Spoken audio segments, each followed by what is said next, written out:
Hi everyone, and welcome to a very special episode of the CEO's Chair. Not only is it our 56th episode, but today we're also in conversation with Bharat Gite, MD and CEO of Taural India. Born and brought up in India, Bharat did his early education in Pune. He then went on to do his master's in metallurgical engineering at the renowned University of RWTH Aachen in Germany. Post that, he spent a decade working in Germany in renowned companies such as BMW and Mahle. And before, in 2014, he was inspired by the Make in India movement, and he moved back to India to start Taural India. Today, we will talk to him about his journey, what motivates him, and how he continues to keep innovation alive and well in his company. Welcome to the CEO's Chair, Bharat. Thank you, Siddharth, to have me here today. And I'm excited for the question and answer, and I hope I will give you the good answers. No, I'm sure you will, Bharat. I look forward to having a lot of fun today. Sure. Let's begin. So, Bharat, starting from the beginning, I know that you grew up in a small town in Latur, and I'd love to know something about the early years. Maybe you could share some insights on the early role models or mentors that you had in your life. So I would say it's a bouncer. So asking directly to the mentorship. Let me go back 20, 30 years back. And when you grow in a family, in a household, you always look up to your parents, siblings. I was the youngest one amongst the 6 kids, big family. I always looked up to my father, the way he has brought us up, the struggle what he had to come from a farming background and coming into the entrepreneurship, doing some small businesses. His struggle for the betterment was something which inspired me all the life. As I grew in the family, later I studied in Pune, I went to Germany. I discovered my father more and more. I still remember he came to Germany to live with us for a month. And he revealed a lot of his secrets, that the way he started his journey from small village, being a farmer's son, to a small businesses like a grocery shop, a tailor shop, and then how he entered into the business of government contractorship. Second thing, what I really like about him is, though he was not formally educated, I have seen him reading the engineering drawing of the water tanks, which was his business to construct the water tanks. This has really inspired me. And it's funny, Bharat, that what motivates us early in life, right? When you're a student, something else motivates you. And I'm sure when you decided to move to Pune and eventually Aachen, it was a completely different journey. True. I've studied outside the country myself, and I know the challenges of moving to a new country in a different culture. What were those years like when you not only moved from a small town to come to Pune and then from Pune eventually to Germany? What was that transition for you like? I think I boarded a first flight, which was first flight, and it was international flight. Wow. So I still remember that night I kept myself awake, looking at different countries, looking at the map in front of me, and then going down to stare at what is it really a Dubai? What kind of lights are getting the spark over there? It was really a journey where I had a lot of discovery is going to come on my way. When I entered, of course, a cultural fit is something I would like to say here. Germany, India, first of all, the language is the biggest topic. I was very open to adopt the culture, language. I had traveled maybe a 20-kilometer radius during my childhood. So this was a big leap for me. Good to know, Bharat. Bharat, a follow-up question. We have a lot of young students that are aspiring to go abroad as well, like you did. If you had to give them, let's say, one piece of advice, when you're traveling to a different country, to a foreign culture, what is it that you would want to share with them? I think today's world is different. Today, the world is becoming like a village. And in my time, I had to really prepare myself for my foreign trip. But today, if we see uh, a number of students going to Germany has increased like 4 or 5 times. But one thing I would like to say that be open for the culture, prepare well for the language, and study the country's culture Okay. to integrate yourself better into the system. No, I think that's a great point as well. Sometimes we find that Indians are very resistant to adapting to new cultures when you're in a different country. I want to eat the same food that I was eating when I was back home, or I want to keep the same habits. And I think if you don't accept them, then it's difficult for them to accept you as well. So, Bharat, when we were talking offline, you had mentioned that you must have given at least, what, 35 or 40 interviews before you got your first job. Was it because of the language barrier? Was it a cultural barrier, or were you not technically competent? Why do you think that was? Because again, a lot of people today are hesitant to apply for multiple roles because they think that they're going to fail, and that failure is going to impact them. Okay, so you are revealing a lot of my secrets. I'm okay with that. So let me reveal myself. I must say it was my predictive mind which has started looking for a job opportunity much earlier than expected or needed. Because I knew it's not so easy in 2000 decade. Correct. Indians were like a scarcity in Germany. A professional world, you will find hardly anyone coming from Indian origin and working in a German culture. Very few. So I knew that this acceptance is something. What they have a pattern is, first of all, of course, they will look for a German-speaking candidate, local, of course, from their country. Then they will give a preference for the countries surrounding them in a European continent. Because they also know the language. The student who is getting raised up in Poland will have a second language as German. And then we, as a foreigner, we come in picture. So I started preparing very early. Okay. I knew that a job interview I'm going for is not going to be a fit for me. But I wanted to take a try. I wanted to go there. I wanted to learn their procedures. I wanted to practice myself in German language because every interview was conducted in German language.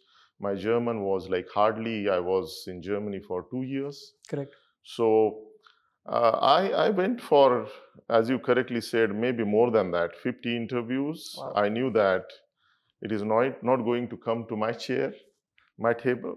And finally, at Mahle, it was like a one whole day assessment center. It was not interview of a half an hour. All bunch of big package of interview. Then you are working as a professional. You are getting 100 emails in a few minutes, and you have to prioritize that. A psychological test. You are given a theme that, and you are working as a CEO of the company. It was a long day, and I must say that I cracked it with my 50 years or 50 numbers of that's amazing failures in the interview. It was very interesting that I wanted to become an entrepreneur in India, and I said that let me try right from the shop floor. How does it feel? Where does it take to? And it was very hard 9 to 10 months for me. I'm sure. And I'm replacing the full-time one worker. And I'm now working under not a group leader, a project manager. I'm working under a shift in charge. And that guy is German guy, disciplined as a birth, a technical as a birth. I mean, they are always a technocrat, be it, they even do the farming in a technocrat manner. So it was really a journey where I started as a professional and ended at a operator level. So exciting. Almost like a reverse career journey. Yes, reverse career. Yeah, and one of the shift in charge, though I am not a PhD holder, he used to call me, Dr. Gite, how does it feel being operator, having such education on your background? Correct. And how does it feel when I'm shouting in the morning that this work was not done? Number of modes were not fulfilled. True. So, no, and I see a lot of the same culture even in Taural India. And coming to Taural India, it's 2014. Bharat has spent about a decade in Germany working in 2 different companies, and he decides to and I'm sure you must be driving a BMW at that point of time, if I'm not True. mistaken. Yeah. So he decides to disrupt himself, disrupt his comfortable and stable life, and start a completely new journey as an entrepreneur in India. So what was going through your mind at that point of time? And then maybe a little bit more about the entrepreneurial journey. Sure. I think this disruption was born much earlier. Okay. It was in DNA, I guess, because I have already decided before going to Germany that I'm going to come with a master plan, a technology which will bring the revolution in Indian industry. Okay. And I chose foundry technology for a reason that I knew it, that there is a technological gap in India for aluminum sand casting. Aluminum was becoming popular in India, but it was much less used compared to the world. Okay. And technologies like gravity die castings were present. India was progressing in that way. Uh, but aluminum sand casting, where the long, large parts, intricate, complicated shapes are concerned, Correct. we were not having the right technology in India. So I decided during my study itself that I choose a career, foundry technology. And during my professional career, I learned work culture, their discipline, the high quality product, how they make it. I interacted with hundreds of different people, and I decided to come back with a vision of Make in India. I really got inspired with this Make in India as a scheme, as a project uh, launched in September 2014. And this is how my journey started in India. And it's only been, what, about 6 to 8 short years, Bharat? But True. Taural India and you have achieved a tremendous amount of success. Are there any numbers about the company that you could share with us and our viewers as well? Sure. Taural India was born in 2016 after having the 2 years of stint of my small company, which I started in 2014. Today, we are at Chakan, industrial area developed by the MIDC in phase 2, located next to the all big international giants like Bridgestone and GE, General Electric. Having a premises of 30,000 square meter, 600 people are working here. And I can say that we have made our name in aluminum sand casting by supplying to the marquee customers like Siemens, General Electric, ABB, and Hyosung. Correct. No, and that's very impressive because these are some of the globally known brand names as well. There's a very interesting story that you've told me earlier as well about how you managed to build something for the Indian Armed Forces.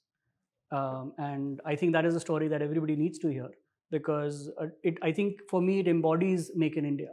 Yeah. So if that's something that you could share with us as well, and how, right from how you got an opportunity to do that and what you actually did. Sure. I mean, this is one of the landmark achievement for our company and excellent example of the innovation and a quality product. Engine block, it is needed for the tank called Sarath tank, uh, made at Medak factory in Hyderabad. And this TOT, technology transfer, was done in 45 years back with the Russian government. And we used to import the whole defense tank from Russia. And later, as you know, the India grew with a technological aspect. We started with ordnance factory, the public sector unit in defense ministry. Correct. And we were becoming more independent. We were also developing the technologies, developing the parts in India. Somewhere 20 years back, this Sarath tank has got nearly 90% indigenized parts. There was only one part was missing, which is engine block. And as we know, the engine is a heart of any motor, any vehicle. Engine block was still coming from Russia. And as I work in aluminum domain, you must be, you will not be surprised. It was in aluminum. So if it was in ferrous, in steel, maybe the Indian manufacturer would have done 20 years back. But aluminum sand technology was something new for India, and Taural India was master in it. We took this challenge in 2020. We started from reverse engineering, 3D modeling, the simulation, casting technology, everything on our own land in our own country. And we developed this part within a speed of 8 months during the COVID time. That's amazing. And I am glad to mention here that we are supplying now, last 2 years, around 200 to 300 parts, or let me correct it, 500 parts are already supplied. Okay. And the tanks are made on the engine block, which is made in India now. So it's actually a very innovative approach that you're hiring people from the non-domain background. Yeah, we can say this. This is the disruption and innovation we did. I heard the same thing when I was studying at Harvard Business School. A lot of big companies, they recruited the people from non-domain field, and they are happy with that. So speaking of Harvard Business School, Bharat, you've done your bachelor's, you've done your master's, you've done an executive leadership program with Harvard as well. So you're obviously a big believer in learning. Am I right? True. But there's a school of thought that also says that why do you need to spend all that time and effort in studying? You could learn on the job. You need to drop out of college. So what are your thoughts on college dropouts starting their own companies? I think you must have studied about Germany. It is a very German approach. Okay. I still remember I was at Harvard Business School, and one of the professors said, if you go to your boss in Germany and say that I want to go to a big B school, they will reply in a manner that, do you need holidays, vacation? So, yeah, as you correctly said, but you will put me in a shoe of conflict with a lot of management schools around us. You may not get invited as a guest speaker. But let me say it positively. Even I was thinking engineer, manager, then I became an entrepreneur, and now CEO. Where will I get my learning from? True. Yes, of course, we go to the co-CEO forum, we go to different people. But let me go to the school where the 90 cohort coming from a different background and melting down in one pot, I will get to know their style of leadership, their way of working it. So Bharat, you mentioned about your experience at Harvard Business School, and you talked about leadership, and you talked about peer-to-peer learning. If you were to describe your own leadership style, how would you describe that?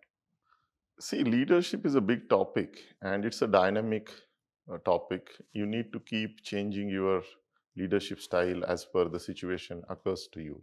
Okay. But then that's why I would give 2-3 examples of my own leadership. A collaborative approach is one of it.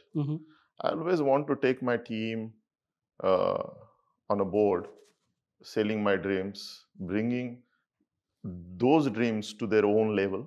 Okay. And then we will sail a boat to a successful story. This is very much needed for any leaders, that the team has to be equally passionate as you are. The second thing I would say, lead by example. I already talked about my own career of operator on the shop floor, hands-on experience. Yes. This will surely make you a leader in front of your people, that you can work on the floor also, and you can show them how does it work. Technical competency. Exactly, and not only the managers, your worker, they have to be also inspired by you. Agreed. This is the second one.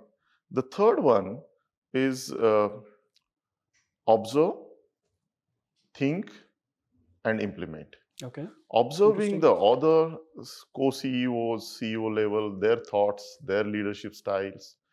Think on your own leadership. Make few changes, and then implement it through the process. I think one of the things that leaders that I've interacted with, Bharat, that struggle with all the time, especially with a collaborative approach, is sometimes it's okay to be collaborative, but a lot of times you need to be decisive as well. You need to be the one taking the decision. How do you find that balance? True. I mean, this is a very good point. At that point, I take my collaboration totally out. Okay. And then I have to decide if it is going really in a alarming situation, I don't have to be collaborative all the time. So my flip side is very fast. Okay. So I think this is how I change and I do a dynamism in my leadership. So there is a time for collaboration and there is a time for decision making. Yes. And you can't talk about leadership without talking about teams, right? You've got, like you mentioned, almost 600 or maybe more than 600 people that are working with you and that believe in the vision of Taural India for the present and for the future. When you're hiring a new team member, whether it is somebody on the shop floor, whether it is a supervisor, or it could be somebody who's at a CXO level, what are the two qualities that you look for in that person? There are many, but I would start with mindset. Okay. The mindset has to be right. And mindset has to be flexible also. According to the situation, according to the work, as we are in a field of technology, which was never seen in India. True. So people have to be adaptive. Mindset has to be right. The intellectual level has to be appropriate. Adaptive, flexible, all these things we always look at the person.